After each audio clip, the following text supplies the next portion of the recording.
Gazzetta Football Italia, Q titles.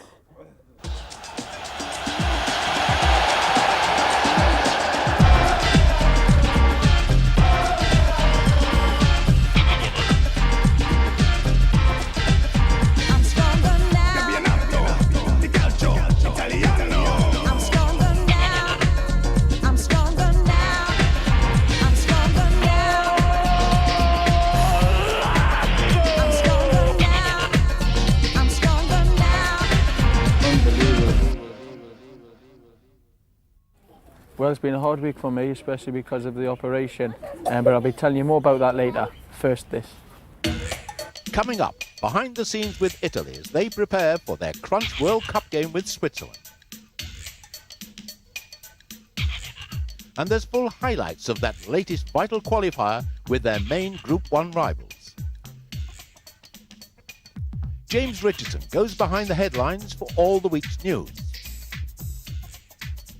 Superstar keeper Walter Zenga issues a personal invitation to win his autographed kit in our competition. All the action as Juventus bid to become one of 3 Italian sides to lift the European trophy this season. Paul Gascoigne might have had an operation, but it hasn't killed his sense of adventure, and he talks us through his week. We look at the race for promotion from Serie B, with 6 sides on the tail of current leaders Reggiana. And as Inter keep up the chase in Serie A, their usually camera-shy president and Walter Zenga and Ruben Sosa preview tomorrow's vital clash with Lazio. Well, I've met a few slag people in my time, and especially that man Jamesy, who's went over to Florence to watch Italy prepare for the game against Switzerland. Dark and cloudy skies hang over Coverciano, the Italian national team's training centre on the outskirts of Florence. Hearts here, though, are far from heavy. Italy have just 4 games left to go in their World Cup qualifications, and by now a place in USA 94 is all but assured. So what awaits the Italian national team now? Well, first of all, a match for the top of their World Cup qualifying group against Switzerland, the team, if you remember, whose visit here in October caused a lot of painful memories. No, per noi no, non fu una memoria dolorosa, per noi fu, direi, una grande soddisfazione. Io non credo di aver fatto un salto così alto da almeno 10 anni, quando abbiamo pareggiato al 91esimo. All right, no painful memories then. Italy drew 2-2 against the Swiss at Cagliari, but were 2 goals down with just 7 minutes left to go before Roberto Baggio began the comeback with this goal. It was finished off by Oranio in the 91st minute, a phenomenal demonstration of a last-minute heart, but a harrowing debut in these World Cup qualifications for Sacchi's Italy team, and plenty to prove as the 2 teams meet again this time. Ma a parte rivincita, ma poi non siamo ancora qualificati perché ci sono ancora parecchie partite, noi dobbiamo giocare ancora, a parte con la Svizzera, poi dobbiamo giocare col Portogallo e con la Scozia qua in Italia, per cui per andare in America bisogna vincere tutte. La partita con la Svizzera ci è servita molto, ci ha fatto imparare tante cose e da allora siamo anche migliorati molto. Quella era una squadra veramente all'inizio. Maldini was absent injured from that squad at Cagliari, and Franco Baresi, another mainstay of the defence, was also missing. Both will of course be on field at Bern for an Italy team that in these last 6 months has undergone almost total overhaul. Injury to Milan midfielder Dimitri Albertini has meant a call-up for the little-known Daniel Zorati of Parma, whose arrival caused confusion as journalists struggled to identify him. Injury has also struck Gigi Casiraghi. This was to have been the Juventus striker's first game back after his heroics against Portugal, but a recurrence of the muscle strain he picked up scoring there means his season is probably over. His place is taken by Roberto Mancini of Sampdoria. The lone survivor of that Italy squad last October is one Roberto Baggio, the man they call here Il Cordino, the ponytail.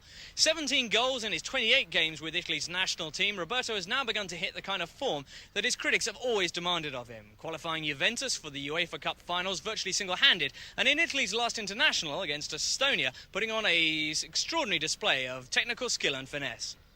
No, ma in nazionale ho sempre fatto delle buone partite. Il Portogallo forse è stato l'inizio di un periodo importante anche nelle coppe e in campionato. Ma guardi, Baggio è sempre stato un ottimo giocatore, a volte era un attimino più discontinuo, ma bisogna ricordare che questo giocatore ha 26 anni, quindi la continuità poi non si sposa sempre con la giovinezza. Continuity hasn't been a problem for Italy of late. In their last 3 games, they've beaten Portugal away and won comfortably at home over Malta 6-1 and Estonia 2-0. The results and spectacle have replaced the doubt and disappointment of Sacchi's first year, and even the old avalanche of criticism of his methods has diminished considerably. No, io non voglio nessuna vendetta a tutti quelli che sperano e pensano di rinnovare o di dire qualcosa di nuovo. Devono sapere che riceveranno anche molte critiche, questo è normale. So what of the Swiss? Well, they'll be fielding almost exactly the same side as the last time the two teams met. Switzerland rank at the top of Group 1. They've scored more goals and let less in than Italy. And with third place Portugal's challenge now reawakened by their recent 5-0 destruction of Scotland, it's become additionally important for Italy to avoid any repeats of their slip-ups in their last match against the Swiss. Era una partita persa, l'abbiamo recuperata, questo ci deve far capire però ancora di più avere rispetto per questa squadra, che è una squadra molto ben allenata, una squadra molto brava, ripeto, una squadra che tatticamente, almeno per quanto io possa capire, è fra le migliori d'Europa. Praise indeed. Well, the sparks certainly flew when these teams clashed last year in October, and there's no doubt that on their home ground at Bern, Switzerland will be a tough proposition indeed for Italy. Italy, of course, in great form at the moment, 11 goals scored and just 2 taken in their last 3 games. Find out how they get on against the Swiss in our highlights coming up after the break.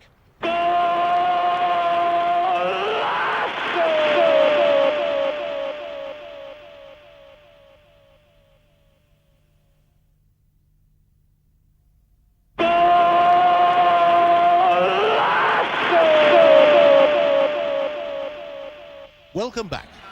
The stage set then for Italy's 7th qualifying match in the World Cup campaign. So let's join our match commentator, Gary Blue. Switzerland make just one change to the team that was a minute away from beating the Italians 6 months ago. Egli is missing from the Swiss defence, the legacy of an operation on his knee, and his place goes to number 4, Dominic Hare. Adrian Knopp returns to the Swiss attack after fracturing a cheekbone in the World Cup qualifier here against Portugal. He's scored more goals for the Swiss national team than any other player in the history of the game here. Italy without Pierluigi Casiraghi and Demetrio Albertini of Milan, so number 8, Daniele Zorato, makes his Italian debut in Albertini's role, while Roberto Mancini, in inspirational form at Sampdoria these days, replaces Casiraghi. Mancini not backward in coming forward, either on or off the pitch, commented, "Without Casiraghi we've lost something in the air, but with me in his place we've gained something on the ground."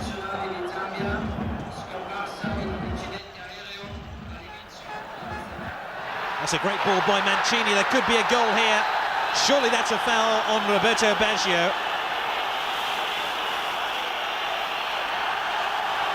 And another yellow card. Here's Roberto Baggio challenging for possession here with Hottiga. And Hottiga is cautioned for that blatant flouting of the rules. Roberto Baggio to take this free kick.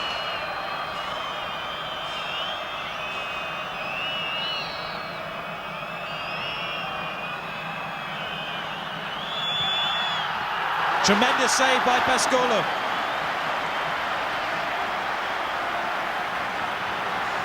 Italy is so inventive on these dead ball situations. Signori put his foot on the ball and Roberto Baggio thought he'd scored then as he tried to squeeze it in on the near post. Corner to Italy.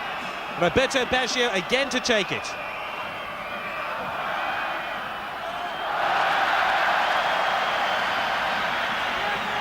Pascolo will be happy to retrieve the corner. That was an excellent save by the young goalkeeper. A lot of debate in the... Roberto Baggio with a delightful layoff towards Signori. Dino Baggio almost got there. Tremendous covering challenge by Sforza to force the ball away when it appeared Dino Baggio had a clear sight of goal. First significant cross Signori has produced, and it almost produces a goal.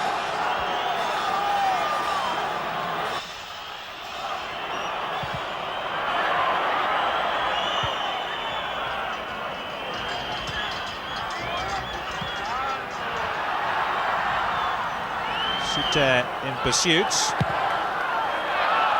Neatly done by Pagliuca. And here's Fuzet. Zorato. Maldini.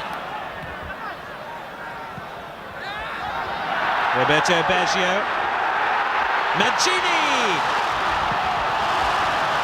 Italy getting ever closer to taking the lead. Roberto Baggio and Mancini almost combined then for the opening goal. Tremendous through ball here by Roberto Baggio, and Mancini was after it, and his speed took him clear of the Swiss defence. It took a very good stop by Pascolo to deny him. Plenty of vocal encouragement for the Italians.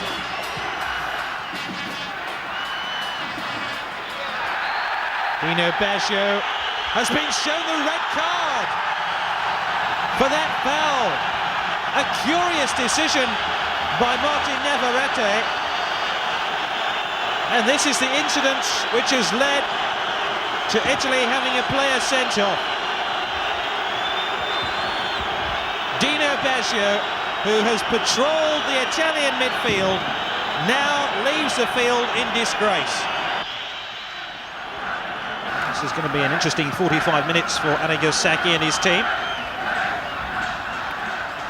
Roberto Baggio beaten to the ball. Ottiga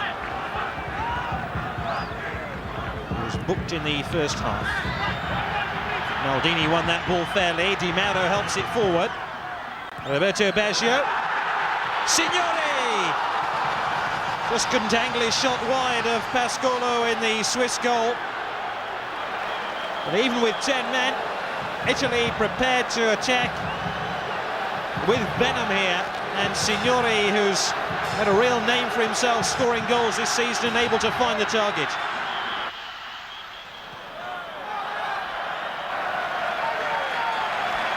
All of a sudden there's so many misplaced passes by the Italian team. They really have been rattled with that sending off of Dino Baggio. Ottiga. Breghi. Away by Manini. Suter. Ottiga! The Italian defence looks to the linesman, who keeps his flag down, and Switzerland have struck the front after 54 minutes. Viekovic claimed the offside, but there was no offside to be had because Manini played Ottiga on.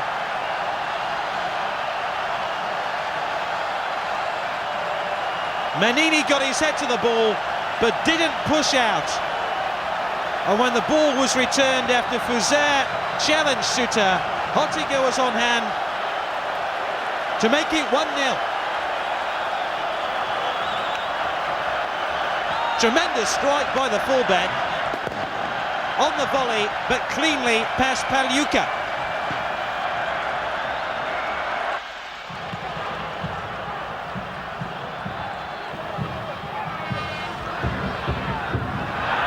It's a lovely turn by Sforza. Breghi. Chapuisat available. Breghi! Stung the palms of Pagliuca. That one was dipping away from Pagliuca, who had to make a smart save to keep this one out.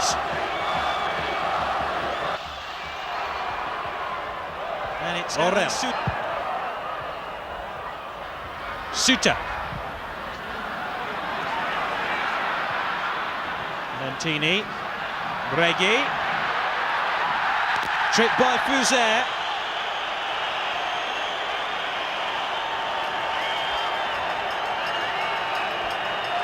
He felt there was an offside decision then, but The boot of Diego Fuzet wrapped around the leg of Bregui.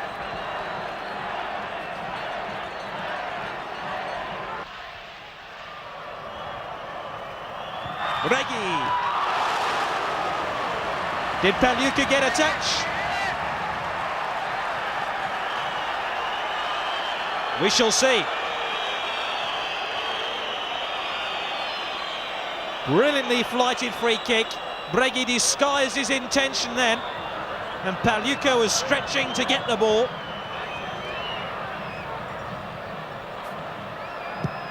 In the end, he couldn't reach it because it was too high.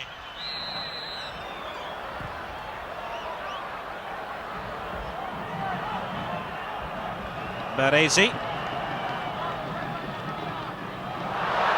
Roberto Baggio. It was either a brilliant intercepting tackle or a piece of folly. It certainly was the former. That was a brilliant tackle there to deny Roberto Baggio what would have been a goal-scoring chance late on in this game.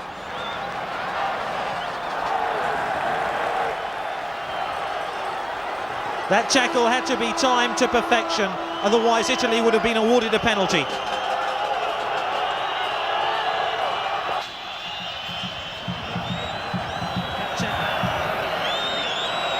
It's really torture for the Swiss supporters, and now Switzerland have given away a free kick.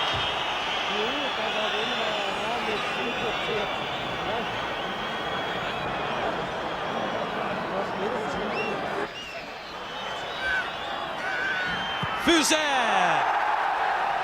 And I wonder if that is Italy's last chance.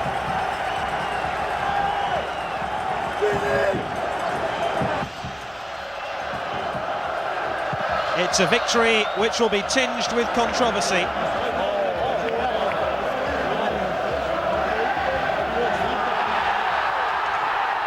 Switzerland offside, but victorious! They've inflicted Italy's first defeat under Arrigo Sacchi. So a blow for Italy's World Cup hopes. But the Group 1 table still shows them and Switzerland favourites to qualify, with Portugal the main threats. Italy's next game is against Estonia in September, with Scotland and Portugal still to come. Could all be decided on that final game in November. So what did the papers make of the result? Here's James Richardson with his weekly look behind the headlines. Good morning. There's nothing like a 0-1 defeat to improve your outlook on life, as proved by the Italian squad this week after their defeat by Switzerland. Take Arrigo Sacchi, for example. Here he is in the Gazzetta dello Sport. Sacchi takes a rosy view, saying inside, "I saw the team play like my old Milan used to. This is a definite step forward." Roberto Mancini was of a similar opinion. "We're going to win the group," he told reporters. "The future belongs to us." In with all these positive thoughts, though, there was a lot of bitterness over that extraordinary expulsion of Dino Baggio. Baresi called the decision unbelievable. Pagliuca said the referee must have a dirty conscience, and Dino Baggio himself said it was all premeditated, presumably referring to the expulsion and not the foul itself. Even a newspaper as prestigious as the Corriere della Sera was moved to comment the referee was shameful. The Swiss newspapers, by the way, called the expulsion a courageous and necessary decision. Well, Dino Baggio was back in the headlines again on Thursday morning, along with his teammate and namesake Roberto Baggio, after Juventus' away game against Borussia Dortmund, the first leg that of the UEFA Cup finals, and highlights of which are coming up in just a couple of minutes' time. To whet your appetite first, though, here's a selection of some of the more rabid headlines. Corriere, Baggio, Baggio, Baggio. The Gazzetta, make way for the big Baggios, and in the Tutto Sport, Baggissimi. A great game, as you'll see, for all the Juventus team, but particularly for Roberto Baggio, whose performance left both the Gazzetta and the Corriere awarding him the European Footballer of the Year award, albeit 6 months prematurely. Well, Juve have pretty much sewn up the UEFA Cup now, and after the game they threw their coach Giovanni Trapattoni into the bath fully clothed as part of the frenzied celebrations. Well, the action that inspired all that coming up, as I say, in a couple of minutes, but first, onto a knees-up of another kind as we relate the extraordinary events that took place last week in Dejan Savicevic's parking lot. The Milan striker was woken up at 8 a.m. by the porter of the residential complex where he lives, who asked him to come down and move his badly parked car. Dejan came down cursing, and the porter cursed back, shouting, "You Slavs are an ugly race." At this, Savicevic kneed the 65-year-old man in the stomach. After all, when it comes to defending your country's honour, there's not much better than kneeing pensioners. Well, Savicevic is normally a likeable and mild-mannered kind of guy, so we can only hope the whole incident blows over and that the porter won't follow up his threat to press charges. In the meantime, Lazio are back this week from their jaunt to Japan, where they've been helping the professional league there get started. The Japanese sponsors of Lazio's tour were heartbroken over Paul Gascoigne's absence through injury, and Lazio themselves weren't much happier after their performances against local sides, losing 2-1 against Gary Lineker's Grampus 8, and then following that up with a 0-0 draw against the quaintly named but frankly less than fearsome Yokohama Flugels. The worst news for Lazio, though, is that Karl-Heinz Riedler picked up a knee injury in that Yokohama game, which may rule him out of Serie A action for the next few weeks. The Italian press, and notably the Corriere dello Sport with its article "Lazio from Japan with Stress," asked just what the club thought they were doing, playing friendlies on the other side of the world when the Serie A tournament is just about to come to a climax. Well, the answer I would hazard is probably spelled Y-E-N, but since this is the time of the season when Lazio year after year throw away their hopes of a UEFA Cup place, injuries and distractions of this kind are probably not the best thing for them. This year again, their last 5 games will be crucial to Lazio's hopes, and it all starts tomorrow with their game against Inter at the San Siro. That'll be, of course, our live match here this weekend on Channel 4, and to prepare for that, I went up to Inter at the start of this week to talk to their president, Ernesto Pellegrini, the goalkeeper, Walter Zenga, and even snatch a word or two from Ruben Sosa. You can hear what they all had to say at the end of today's programme. For now, though, it's competition time.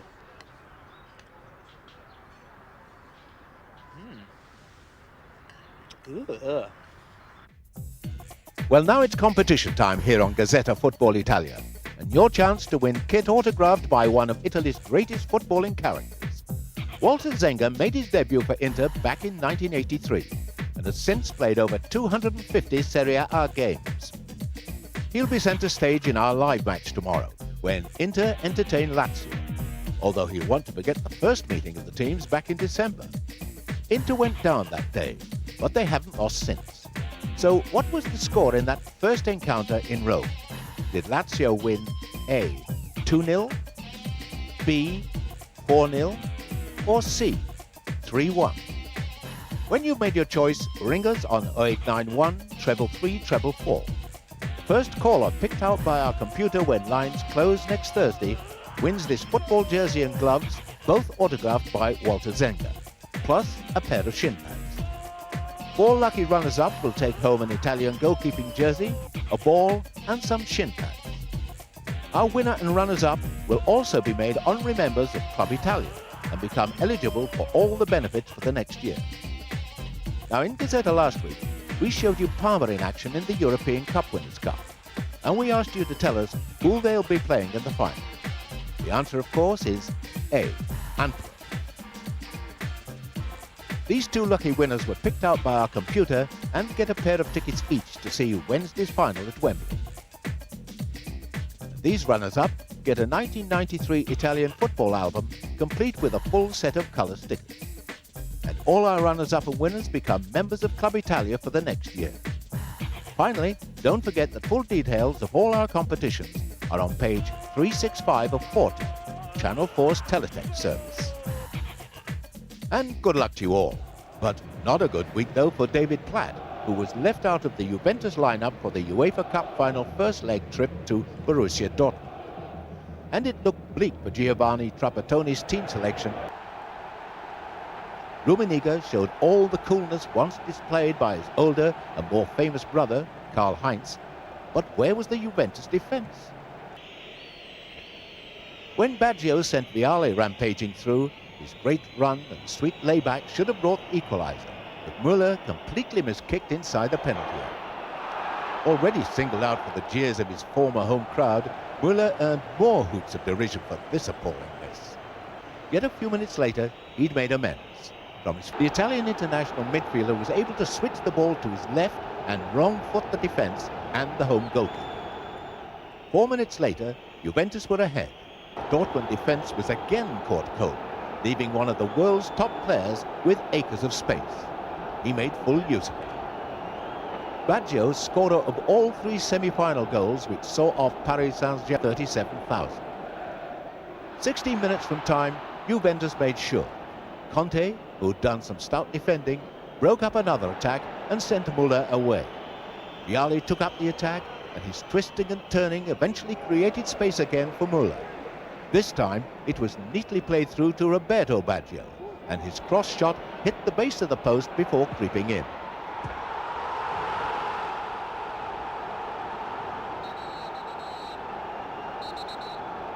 It was Baggio's intelligent running that opened up the space, and look how he found the target. 3-1 the final score, and with the second leg still to come in Turin in a fortnight, Juventus poised to win the UEFA Cup for the third time. But will David Platt be involved as they seek to finish off the job?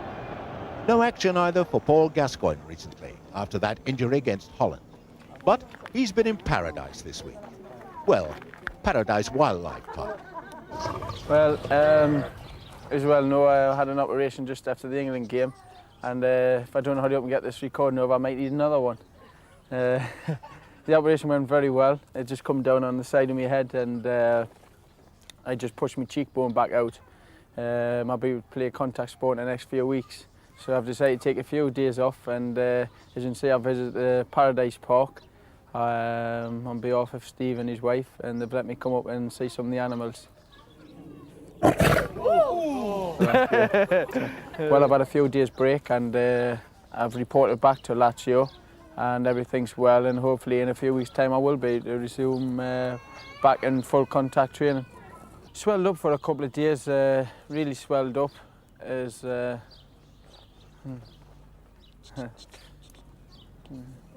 Swelled up, sorry. Yeah, it swelled up the face, as I said before, and it's starting to go down now. I've took a few tablets, and I was really pleased that Mr. Evans took his time out to put my face back in order. I'm not the best of looking guys anyway. Italy got beat off Switzerland through the weekend qualifying game, and I don't think they'll be very happy about that. Dino Baggio was sent off for a tackle where everyone thought he shouldn't have been, and through the week I got an unbelievable elbow. Sorry, got an unbelievable elbow, and nothing. The guy wasn't even booked, but that's football, and we just have to get onto it. As I say, I'm really trying to get rid of me mark at the moment, and I'm finding it very hard.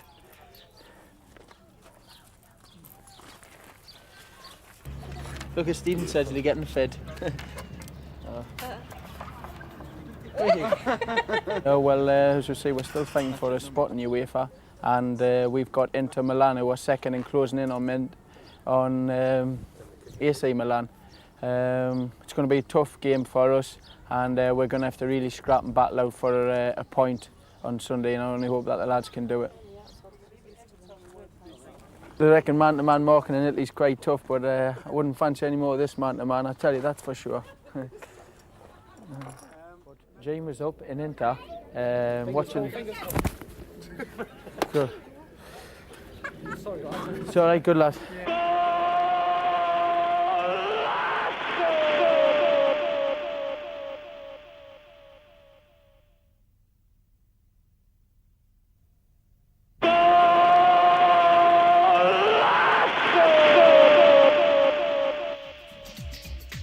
Welcome back. No Serie A action last weekend because of the international, but it was business as usual in Serie B, where 6 teams are chasing the leaders Reggiana for one of the 4 promotion places. Gary Bloom reports. Riccardo Castagna headed Cremonese 1-up after only 2 minutes against Piacenza in Italy's game of the day. Cremonese and Piacenza were 2nd and 5th respectively at the start of the day, but only 1 point separated the 2 promotion hopefuls. Piacenza, who hadn't won in Cremona in 28 years, almost grabbed an instant equaliser. Turci in Cremonese's goal then kept out Torini's efforts. Cremonese are at their most dangerous on the counter-attack, as Derby discovered recently in the Anglo-Italian Cup final. Floriancic failed to trouble the goalkeeper here. Antonio De Vitis, Serie B's leading scorer, was then denied by Turci's brave challenge. Then Floriancic once again made room for the shot, needed a more accurate finish. Into the second half, and Cremonese's leading goal scorer Tentoni was denied a goal by Tayibi. 5 minutes later, Super's long-range effort almost deceived the Cremonese goalkeeper. Floriancic made a nuisance of himself again in Piacenza's penalty area. 15 minutes from full-time, Piacenza were reduced to 10 men after Super was sent off for his second cautionable offence. And a minute later, Masparo delivered the crucial blow for Cremonese. The midfielder's fine finish preserved Cremonese's home record as Piacenza lost for the first time in 10 matches.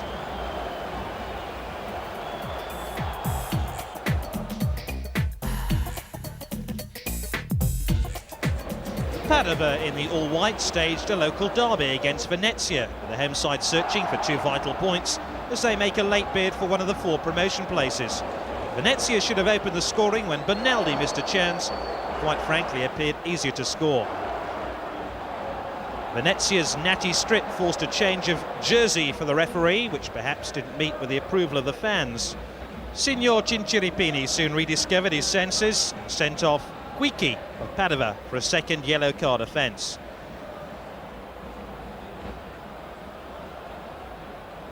The fireworks continued in the second half when the referee awarded Padova an indirect free kick following the goalkeeper's push on Rosa.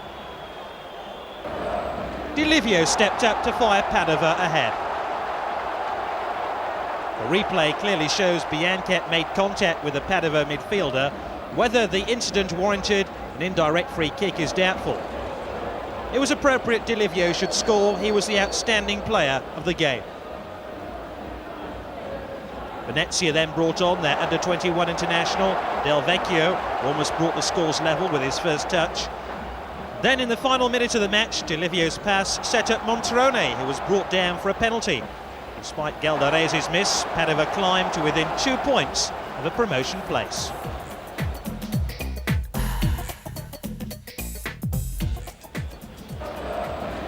Serie B's league leaders, Reggiana, in all red, were at home to the bottom club Ternana. And after the away side's initial flourish, Sacchetti came within inches of putting Reggiana 1 up.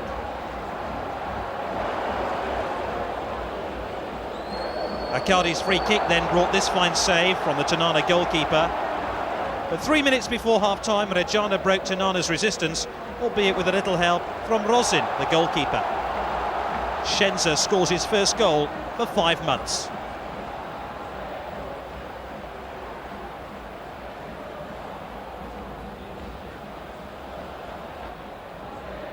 Ternana, who are now playing for their pride, drew level on the hour mark through Fiori. There's just a suspicion of offside as he turns the ball home. Scienza was again in evidence, found that luck was against him this time. Well, coming up now, a move worthy of a Serie A team, stylishly finished by Scienza. It's this brand of football which has seen Reggiana race clear at the top of Serie B and earn a certain first ever promotion to the top flight. Not bad for a team missing 3 players through suspension and injury. Ternana were unfortunate to have a goal ruled out in the final minute. The ball had apparently crossed the line before it reached Cinello. Reggiana are now undefeated at home since May '92, when Pescara departed with a victory.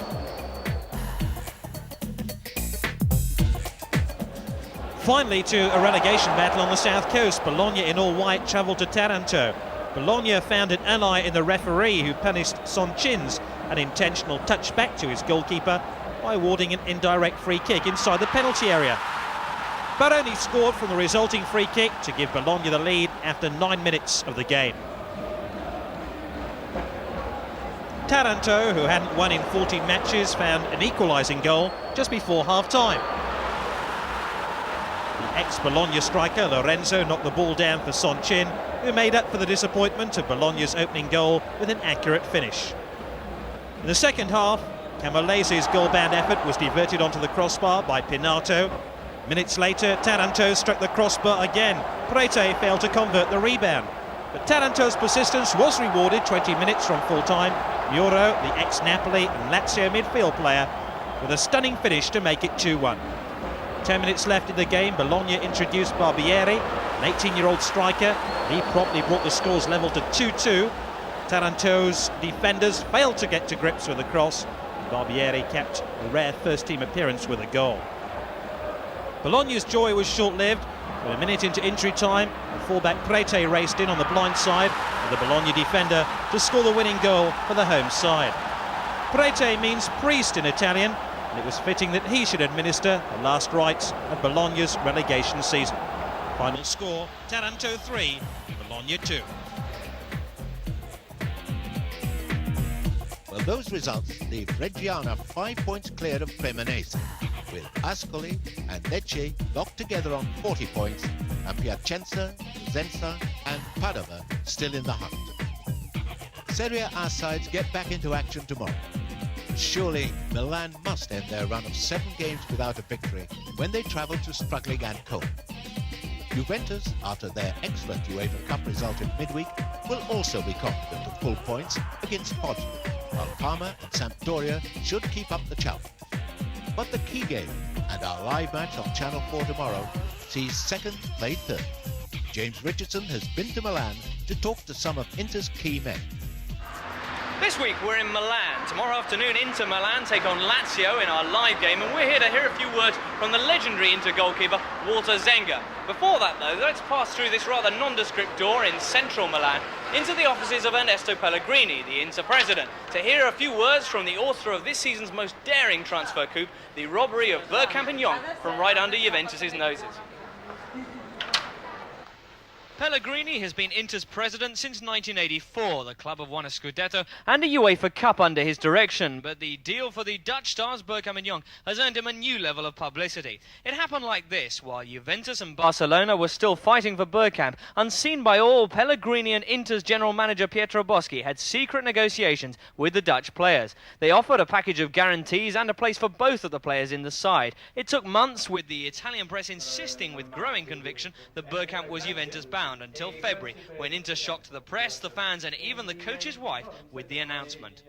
Credo che Boschi, che è il nostro amministratore delegato, ed io abbiamo compiuto un'operazione segreta. In Italia si dice la prima operazione segreta del calcio italiano. Non lo so, non ho molta memoria a tal proposito. Ecco, sono contento di aver dato questa notizia, sorprendendo un po' anche gli stessi nostri tifosi. Bergkamp and Young officially cost £12.5 million, and press estimates here add a couple of million onto that. As head of Italy's #1 catering conglomerate, though, Pellegrini can afford it. His company produces 250,000 lunches every day, including, funny enough, mine on the plane coming up to see him. It's all part of his Pefim industrial empire, a business with a turnover of around £300 million a year, 50 million or so of which is accounted for by his club, Inter. As a boy, were you an Inter fan? Oh sì. Dall'età di 12 anni, da quando vidi la prima partita dell'Inter che vinse contro la Juventus proprio qui a Milano, nello stadio di San Siro, quindi sono interista da 40 anni. And at that age, did it seem possible that you'd be one day president of the team? Ma indubbiamente a quell'età non si poteva sognare. Poi successivamente, quando ho iniziato la mia attività imprenditoriale, e quindi quando ho cominciato a guadagnare un po' di soldi, ho pensato, ho sperato, ho sognato di diventare presidente della mia squadra, ecco, della squadra che ho sempre amato. People talk of President Pellegrini of Inter as a somewhat more closed man than perhaps Berlusconi, a man who shuns the limelight a little more. Do you think that's a fair description? Ma questo è quello che si dice. A me quello che interessa non è apparire direttamente o personalmente, mi interessano i successi dell'Inter. Probabilmente per il tipo di lavoro che fa Berlusconi, lui ha un'esigenza diversa. Poi io credo di essere piuttosto aperto con le persone, magari non lo sono così nel calcio, ma solo per quel motivo che le ho appena detto. Berlusconi and Pellegrini's clubs Milan and Inter are of course lying first and second respectively in Serie A, 4 points apart. Before leaving the president then to continue on with his busy afternoon, I raised the question currently on a lot of lips in Milan. Where do you stand on the issue of the catch-up? Is it possible for Inter to take the title? La speranza è l'ultimo a morire, però ecco, recuperare 4 punti in 5 giornate a questo grande Milan lo ritengo un'impresa ai limiti delle possibilità umane. Well, that was the view from behind the desk. Now the view from between the posts. We're here at Inter's training ground at Appiano Gentile for a chat with Walter Zenga. We sat in the lush surroundings of Inter's headquarters. It's a place that Zenga knows well. He grew up here in the youth programme before, at the age of 23, breaking into the senior squad back in 1983. Astoundingly, in that first year, he won the Calciatore d'Oro Award, the award for Serie A's best player. Sì, sono stato l'unico portiere che ha vinto il Calciatore d'Oro e direi che non è male, no? Era molto difficile perché sono stato uno dei primi giocatori, a parte Galli nella Fiorentina, una grossa società tipo Inter, Milan o Juve che ha affidato la porta a un ventenne esordiente in Serie A. È stata una scommessa e devo dire che se non fosse stato per Radice che ha avuto fiducia e che mi ha continuato a far giocare, che all'inizio dopo delle difficoltà hanno voluto insistere su di me, probabilmente sarebbero cambiate tante cose. Zenga's had 10 years so far with the senior team, and 2 seasons really stand out. 1991, when Inter defeated Roma for their first ever UEFA Cup, and the record-breaking season of 88-89, when Inter lifted the Serie A title with a massive 58 points. The charge for the Scudetto that year was driven by Zenga, who allowed in a league-low 19 goals in the season's 34 games. Scudetto e Coppa UEFA sono stati due grandissime vittorie, una per un record che è ineguagliabile, lo sta dimostrando anche questo campionato, e l'altra perché abbiamo riportato una coppa nella bacheca dell'Inter dopo 20 e passa anni. By 1986, Zenga's play at Inter had caught the eye of Azeglio Vicini, then the Italy coach. Zenga began a stint as the Azzurri's #1 goalkeeper, a stint that lasted 58 games and 5.5 years, until Arrigo Sacchi's decision to drop him last September. While we were at Coverciano last week watching the national team train, I asked their coach Arrigo Sacchi about this continuing and surprising exclusion of Zenga from the team. Ma lo spiraglio c'è per tutti, evidentemente se abbiamo 2 giocatori bravi, io in quel momento preferisco sempre far giocare quello che è più giovane. È un grande portiere, ma noi non ci lamentiamo anche di quello che abbiamo adesso. What's your reaction to Sacchi's comments? Ma penso che l'unica cosa che uno possa fare è mettere in imbarazzo il selezionatore con delle prestazioni positive.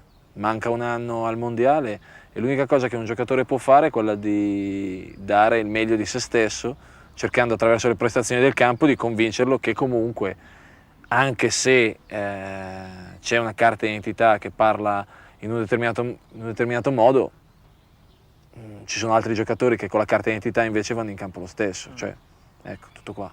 Despite his theme, Walter, however, denies any talk of a rift. L'hai detto prima tu, la domanda sa che ti ha risposto che è solo un problema di età. Ok. Penso che sia una persona che se avesse avuto un problema con me l'avrebbe detto senza problemi. Non vedo quale sia il problema. Zenga has been quite a regular visitor to England in these past few weeks. After the Milan derby, he spent an Easter break in London with his wife Roberta, and then last week after the FIFA Cup at Tottenham Hotspur, he stayed on an extra day to watch the England-Holland International at Wembley. You spent a lot of time in England recently. I'm wondering, with the success of Italian football there, were you recognised a lot? Sì, i tassisti, qualcuno. È stato molto carino. Che dicono?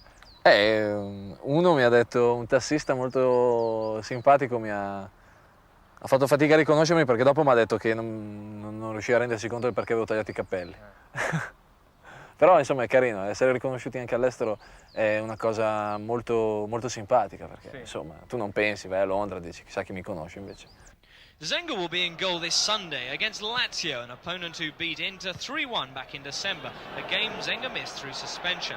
Lazio got back from their trip to the Far East just this Wednesday, travelling up to Milan yesterday with the possibility that Karl-Heinz Riedler will be out and joining an injury list that already includes Gascoigne and Dole. They still have, however, Giuseppe Signori. Il signore, il capocannoniere, merita grandissima considerazione, è uno degli attaccanti più forti. Per fortuna mancherà anche Gazza, per cui... No, comunque la Lazio, indipendentemente dalle assenze, è una squadra che ha fatto benissimo quest'anno e sicuramente farà molto bene l'anno prossimo, per cui è una nuova forza del calcio che sta emergendo. Walter, is a catch-up still possible?